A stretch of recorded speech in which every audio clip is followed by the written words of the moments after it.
मध्य प्रदेश की सबसे बड़ी संस्कार कांवड़ यात्रा आज सुबह 6 बजे नर्मदा तट के गौरी घाट से शुरू हुई। करीब 35 किलोमीटर लंबी ये यात्रा खमरिया स्थित कैलाश धाम मंदिर पहुंचकर दोपहर को संपन्न हुई। आयोजकों के अनुसार इस बार 1 लाख से अधिक श्रद्धालुओं के शामिल होने का अनुमान है। सुरक्षा को लेकर प्रशासन पूरी तरह अलर्ट है। शहर के सरकारी और निजी स्कूलों में छुट्टी घोषित की गई है और कई मार्गों को डायवर्ट किया गया है।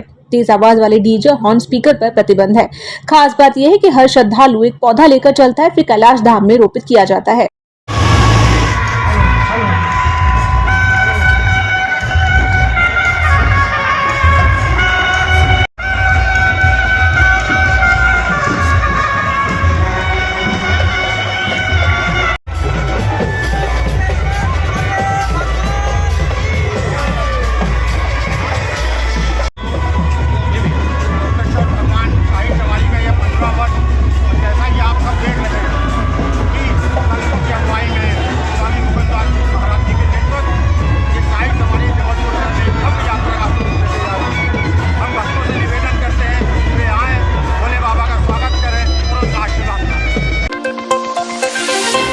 राज्य के उप मुख्यमंत्री राजेंद्र शुक्ला ने कहा कि एनआरसी को लेकर अभी कोई आधिकारिक गाइडलाइन नहीं आई है। किसी को भी डरने की जरूरत नहीं है। दरअसल कुछ दिन पहले मुस्लिम समुदाय के मुफ्ती आजम मौलाना मुशाहिद रजा ने समाज से जरूरी दस्तावेज तैयार रखने की अपील की थी। उन्होंने कहा कि एनआरसी, सीएए और एनपीआर को लेकर सरकार गंभीरता से विचार कर रही है। जब तक व्यापक गाइडलाइन नहीं आती है तो किसी को पैनिक होने की जरूरत नहीं।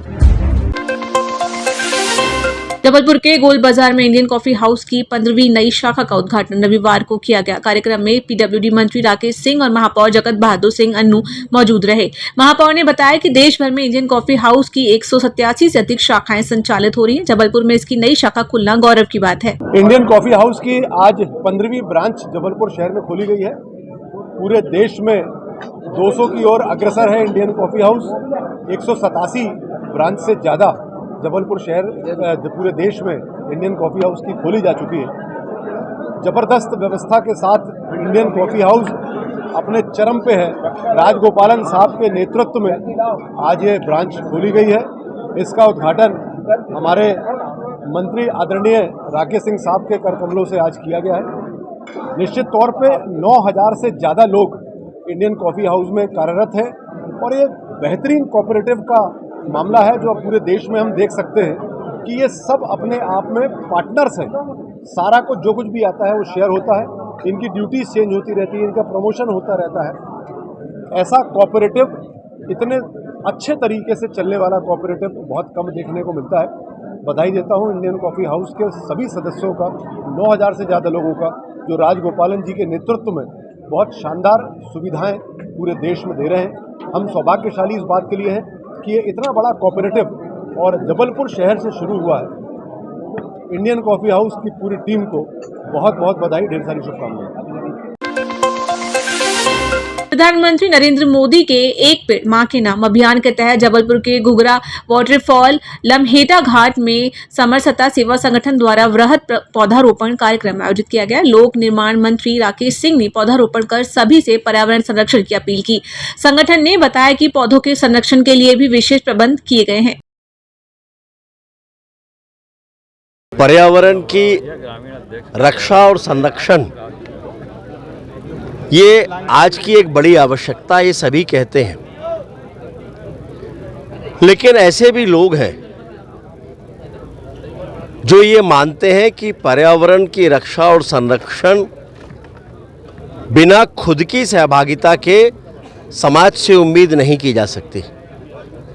आज हम लमेटा में जिस स्थान पर खड़े हैं, यहाँ समरसता सेवा संगठन ने ये बीड़ा उठाया कि यहाँ पर पौधारोपण भी करेंगे और उसकी देखभाल भी करेंगे। और मुझे खुशी है कहते हुए कि पिछले वर्ष इसी स्थान पर जहाँ पौधारोपण हुआ है उनमें 90% से अधिक पौधे न केवल रोपित हो चुके हैं बल्कि वो बढ़ रहे हैं, वृक्ष के रूप में तैयार हो रहे हैं। इस तरह से चिंता करके जब पौधारोपण का अभियान किया जाता है तो निश्चित ही हम पर्यावरण संरक्षण की दिशा में एक महत्वपूर्ण कदम उठाते हैं। मैं भाई संदीप जैन जी को, समरसता सेवा संगठन को हृदय की गहराइयों से बधाई देता हूं कि न केवल वे अपनी जिम्मेदारी को निभा रहे हैं बल्कि संपूर्ण समाज को भी इसके लिए प्रेरित कर रहे हैं। निश्चित तौर पर सर्व समाज के प्रतिनिधियों के सहयोग से इस बार फिर हम यह बृहद आयोजन कर पा रहे हैं। अब हम मानते हैं कि समरसता सेवा संगठन समाज में वह मंच है जिसमें सभी समाज के प्रतिनिधि सम्मानित जन एकत्रित होकर के समाज कल्याण में, प्रकृति संरक्षण में और इस प्रकार के सकारात्मक कार्यों में अपना सहयोग प्रदान करते हैं। निश्चित तौर पर देश के प्रधानमंत्री माननीय नरेंद्र मोदी जी, जो कि समाज के बीच में हर उस बिंदु को छू रहे हैं जो राष्ट्र कल्याण में, मनुष्य के जीवन को समृद्ध बनाने में उपयोगी है। और यदि हम कह सकते हैं कि मनुष्य के जीवन को यदि समृद्ध बनाना है, सक्षम बनाना है, तो उसमें जल की आवश्यकता है, वायु की आवश्यकता है और इसके लिए वृक्ष की आवश्यकता है। और इसीलिए उन्होंने आह्वान किया था कि एक पेड़ माँ के नाम लगाएं। धरती हमारी माता है, नर्मदा जी हमारी माता हैं, दोनों के संरक्षण के लिए यदि उसके संवर्धन के लिए पेड़ों की आवश्यकता है और इसलिए हम इस पेड़ों को लगा रहे हैं। गढ़ा थाना क्षेत्र के पीसनहारी मड़िया निवासी रामेश्वर सिंह के घर में आज सुबह 2.5 फीट लंबा अजगर का बच्चा घुस आया, जिससे हड़कंप मच गया। सूचना पर पहुंचे सर्प विशेषज्ञ गजेंद्र दुबे ने अजगर को रेस्क्यू कर जंगल में छोड़ दिया। ये इंडियन रॉक पाइथन प्रजाति का अजगर था जो जहरीला नहीं होता लेकिन शिकार को जकड़ने में सक्षम होता है। उमस बढ़ने से सरीसृपों के घरों में घुसने की घटनाएं बढ़ रही हैं। गढ़ा थाना अंतर्गत पिसनहारी मड़िया क्षेत्र में रहने वाले रामेश्वर सिंह जी के घर में सुबह 7:30 बजे एक 2.5 फीट लंबा अजगर का बच्चा प्रवेश कर गया, जिसके कारण वहाँ अफरा तफरी मच गई। रामेश्वर सिंह जी ने थाना गढ़ा में जाकर सूचना दी। गढ़ा थाने की सूचना पर हम मौके पर गए और वहाँ जाकर रेस्क्यू किया और सर्प को पकड़ लिया। पकड़ा गया यह सर्प अभी बच्चा है। इसकी उम्र लगभग 2.5 माह की है और ये इंडियन रॉक पाइथन प्रजाति का सर्प है। ज़्यादातर चट्टानी सतहों और मुरम जैसी रेतीली ज़मीनों पर पाया जाता है। यह जहरीला तो नहीं होता लेकिन इसकी जकड़ से शिकार का दम घुट जाता है। अभी बारिश रुकने से उमस बढ़ गई, जिसके कारण सरीसृप जो है लोगों के घरों में प्रवेश कर रहे हैं। लोगों से निवेदन है घर को साफ सुथरा रखें, ईंट गिट्टी पटिया कंडा गंदे कपड़े आदि का ढेर न लगाएं, सुबह शाम काली फिनाइल का पोंछा लगाएं, नाली निकासी के मार्ग पर जो है काली फिनाइल डालें और वॉशरूम आदि के क्षेत्र जहां पाइप हैं वहां पर जाली लगाएं। घर को साफ सुथरा रखें। यदि सर्प प्रवेश कर जाते हैं तो इनसे छेड़छाड़ न करें। बिना छेड़छाड़ किए सर्प नुकसान नहीं करता है और सर्प विशेषज्ञों की मदद लेकर इनको प्राकृतिक रहवास में छुड़वाकर मानवीय सहयोग प्रदान करें। गजेंद्र दुबे, सर्प विशेषज्ञ, जबलपुर। जबलपुर की एक बुजुर्ग महिला से खुद को सीबीआई अधिकारी बताकर डिजिटल अरेस्ट के नाम पर 45 लाख की साइबर ठगी की गई। आरोपी ने कॉल कर सरकारी गिरफ्तारी और वारंट का डर दिखाकर यश बैंक के अकाउंट में आरटीजीएस से रकम ट्रांसफर करवाई। मामला साइबर क्राइम जबलपुर में दर्ज हुआ। शुरुआती जांच में कॉल लोकेशन कोलकाता की बताई जा रही है। जांच जारी है। एक्चुअली वो यहीं जबलपुर के रहने वाले हैं आवेदक। उनके साथ डिजिटल अरेस्ट का मामला हुआ है।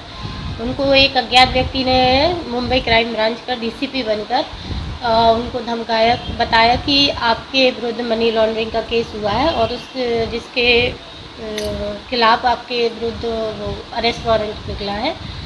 आप अगर मतलब इस केस से बचना चाहते हैं तो आप इतना अमाउंट 45 लाख रुपए अमाउंट भेजें।